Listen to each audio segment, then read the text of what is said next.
mà thaoเลยก็đã ra chuyển động lại có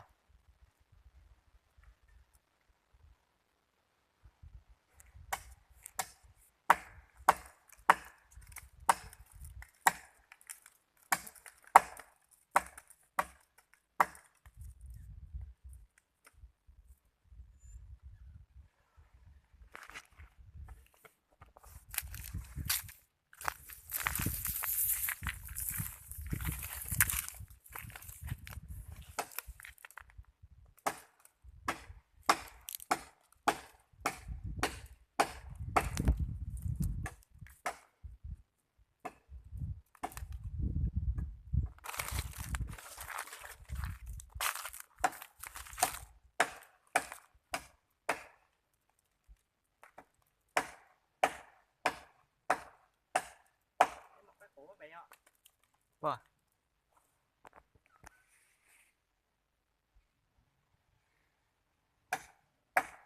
Mà đã có bóng là bây giờ là chúng tôi đang lấy chin nha, bây giờ đang lấy trong tủ còn loại chin két nha.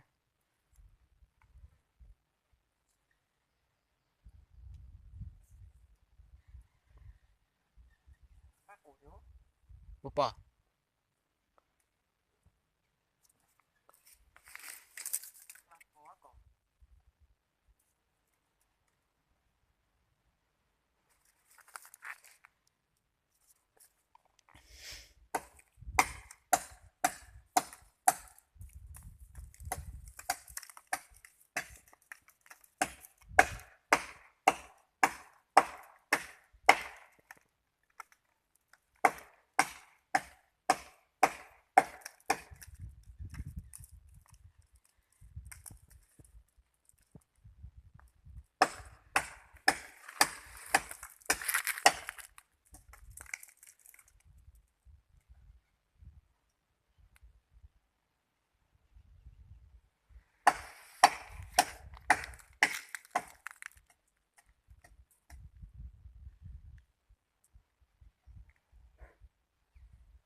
ừ.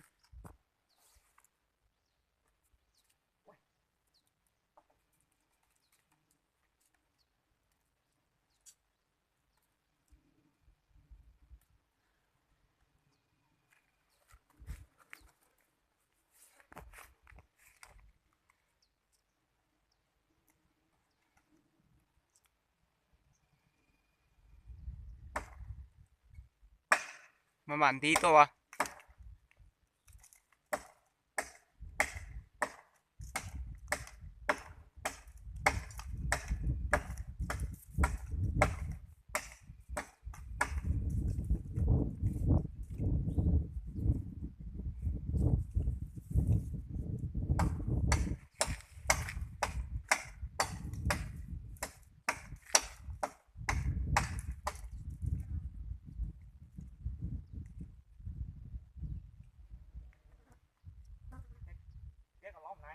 ừ.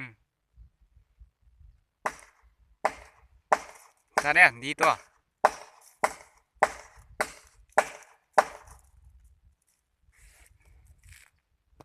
tiếp phát sát rõ có lúc khó ra đây á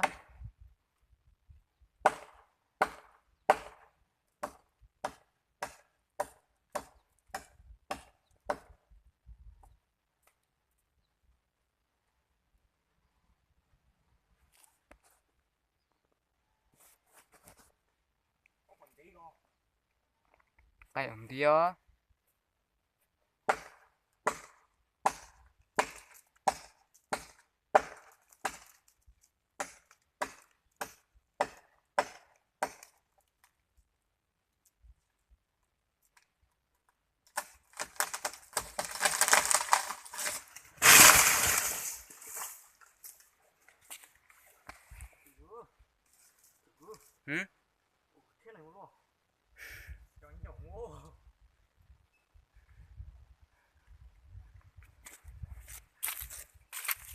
rất là nguy hiểm. Bây giờ đã làm hả? Bộ bỏ nhau à?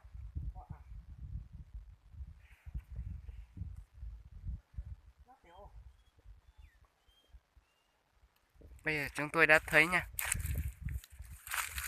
Cháu lỏ cho mẹ.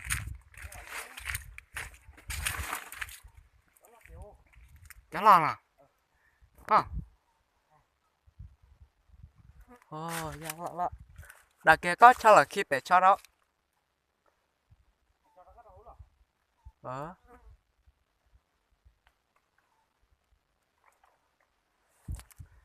Bây giờ chúng tôi đã bắt được và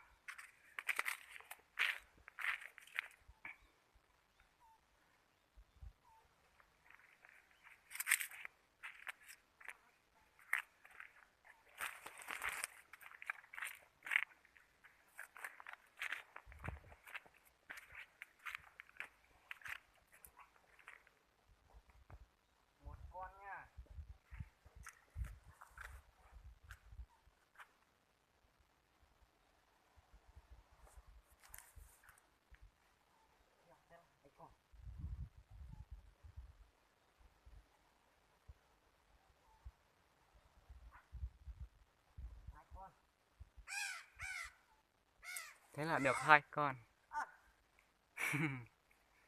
Bị cắn rồi.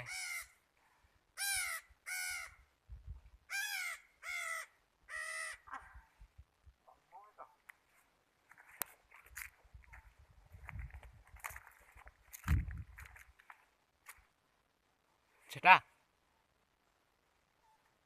Hết chưa?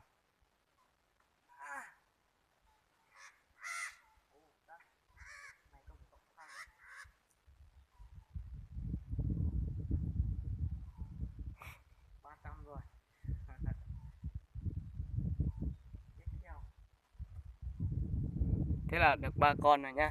Để xem vẫn còn không. Nếu còn nữa thì hôm nay rất may mắn. Hả? Xem kỹ chưa? Xem kỹ hết chưa? Ồ, thế thì hết rồi thì xuống đi. Ôi, 2 con mẹ, bố mẹ nó về rồi ấy. Cho mé là.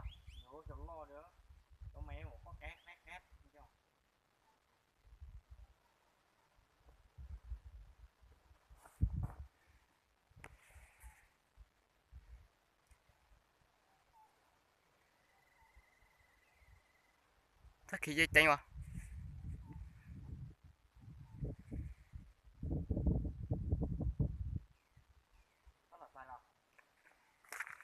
Cốt dài của tao là. Quá lọ.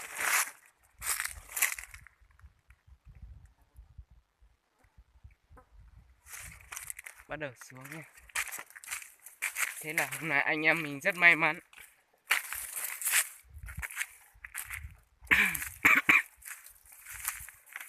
Đi đầu ngày và cũng rất là may mắn và cũng được một thành quả nho nhỏ của ngày hôm nay. Con.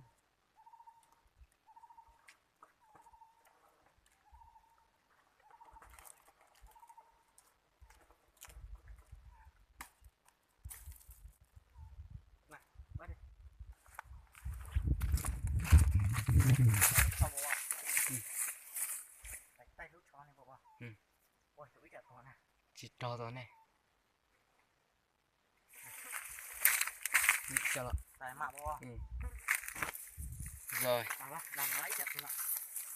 Thế là có thành quả của ngày hôm nay rồi. Bây giờ chúng ta sẽ đi xem nhé.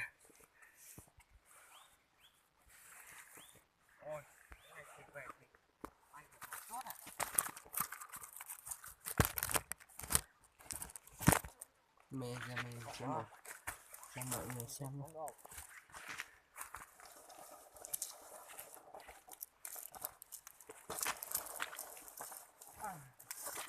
Đây rồi. Đây nha, của hôm nay. Ôi con này chân xanh xanh này.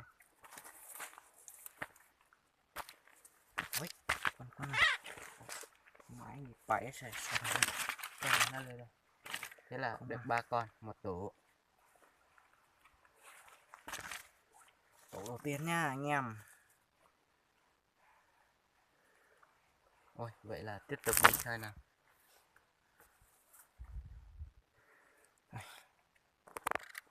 Đây, anh em chúng tôi đây. Của ngày hôm nay. Thành quả cũng rất là may mắn. Thôi, mình kết thúc tại đây nhá.